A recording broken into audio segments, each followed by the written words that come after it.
D. Perumusan dan pengesahan UUD NRI tahun 1945. Kalian sudah memahami kalau UUD NRI tahun 1945 merupakan dasar hukum tertulis dari semua hukum di Indonesia.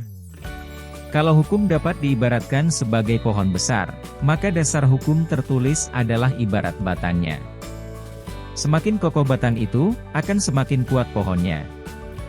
Begitulah gambaran UUD NRI tahun 1945 sebagai dasar hukum tertulis di Indonesia. Setelah memahami gambaran itu, sekarang saatnya mengetahui bagaimana UUD NRI tahun 1945 sebagai dasar hukum tertulis dirumuskan dan disahkan. Untuk itu mari simak kembali sidang pertama Badan Penyelidik Usaha-Usaha Persiapan Kemerdekaan atau BPUPK, yang dipimpin Rajiman Widyodiningrat di Gedung Chuo Sangiin di Jakarta. 1. Perumusan UUD NRI tahun 1945.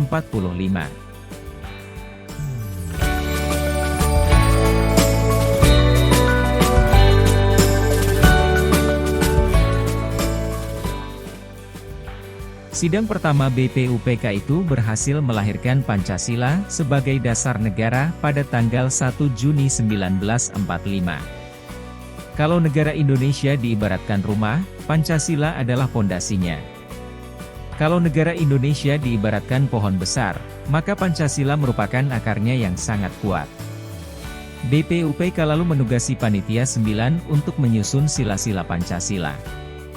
Tugas itu selesai tanggal 22 Juni 1945, Pancasila siap dijadikan pondasi untuk merumuskan dasar hukum tertulis.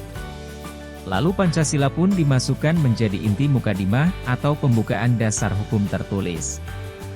Dalam sidang kedua BPUPK tanggal 10 hingga 17 Juli 1945, semua setuju pembukaan Undang-Undang Dasar itu. Maka BPUPK pun membentuk Panitia Dasar Hukum Tertulis untuk menyusun isi Undang-Undang Dasar. Pada masa itu, bagian isi Undang-Undang Dasar itu disebut batang tubuh Undang-Undang Dasar.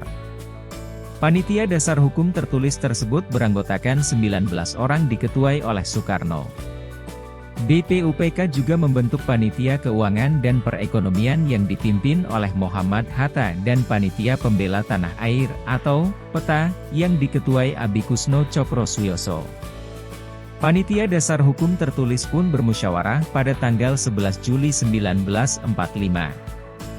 Hasilnya ada 3 hal. Pertama, membentuk Panitia Perancang Undang-Undang Dasar, UUD. Kedua, bentuk negara kesatuan atau unitaris. Ketiga, kepala negara berada di tangan satu orang, yaitu presiden. Kini giliran Panitia Perancang UUD yang bekerja. Panitia ini beranggotakan Ahmad Subarjo, Sukiman dan Parada Harahap. Mereka menyepakati soal 1. Lambang negara, 2. Negara kesatuan, serta 3. Sebutan Lembaga Majelis Permusyawaratan Rakyat. BUP lalu bersidang menetapkan 3 hal. Pertama, pernyataan tentang Indonesia Merdeka. Kedua, pembukaan dasar hukum tertulis. Ketiga, batang tubuh dasar hukum tertulis yang kemudian dinamakan sebagai Undang-Undang Dasar, UUD. Rancangan UUD tersebut berisi antara lain, A. Wilayah negara Indonesia yang mencakup seluruh bekas wilayah Hindia Belanda, dan pulau-pulau di sekitarnya. B. Bentuk negara Indonesia adalah negara kesatuan. C. Bentuk pemerintahan Indonesia adalah republik. D. Bendera nasional adalah sangsaka merah putih. E. Bahasa nasional Indonesia adalah bahasa Indonesia. Pada tanggal 16 Juli 1945, naskah rancangan Undang-Undang Dasar itu diterima dalam sidang BPUPK dengan suara bulat. Selesailah perumusan naskah UUD tersebut. 2. Proses pengesahan UUD NRI 1945.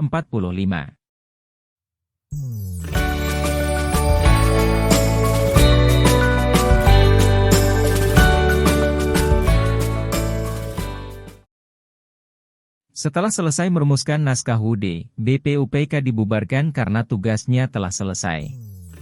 Selanjutnya dibentuk Panitia Persiapan Kemerdekaan Indonesia atau PPKI, yang mengambil alih tugas penyiapan kemerdekaan Indonesia dari BPUPK tanggal 16 Agustus 1945, PPKI melakukan sidang pertama.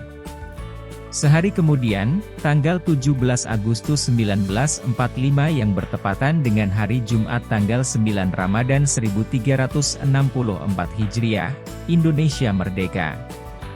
Esok harinya, tanggal 18 Agustus, PPKI melanjutkan sidangnya. Ada 3 keputusan PPKI dalam sidang itu. Pertama, menetapkan Soekarno dan Muhammad Hatta sebagai Presiden dan Wakil Presiden Republik Indonesia.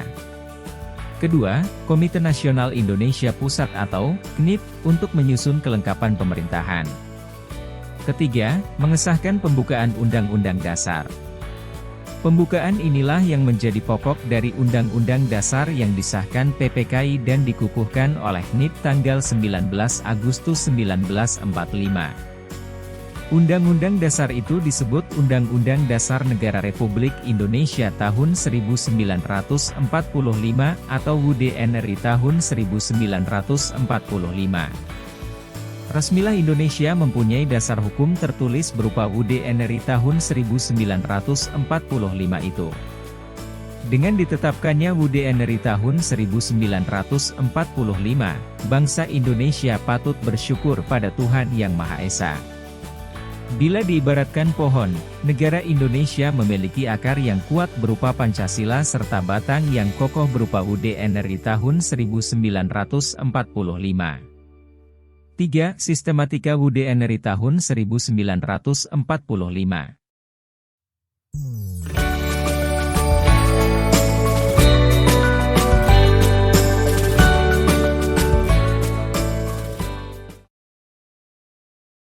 Sebagai dasar hukum tertulis, UUD NRI tahun 1945 sudah selesai dirumuskan. Kalian tentu ingin tahu bagaimana sistematika Undang-Undang Dasar tersebut? Sistematika UUD NRI tahun 1945 setelah dirumuskan tersebut mencakup 3 hal. Pertama, bagian pembukaan. Kedua, bagian batang tubuh. Ketiga, bagian penjelasan. Setelah dilakukan perubahan atau amandemen, sekarang sistematikanya menjadi pembukaan dan pasal-pasal. Pembukaan UUD NRI tahun 1945 memuat prinsip-prinsip pokok kenegaraan yang terdiri dari 4 alinea.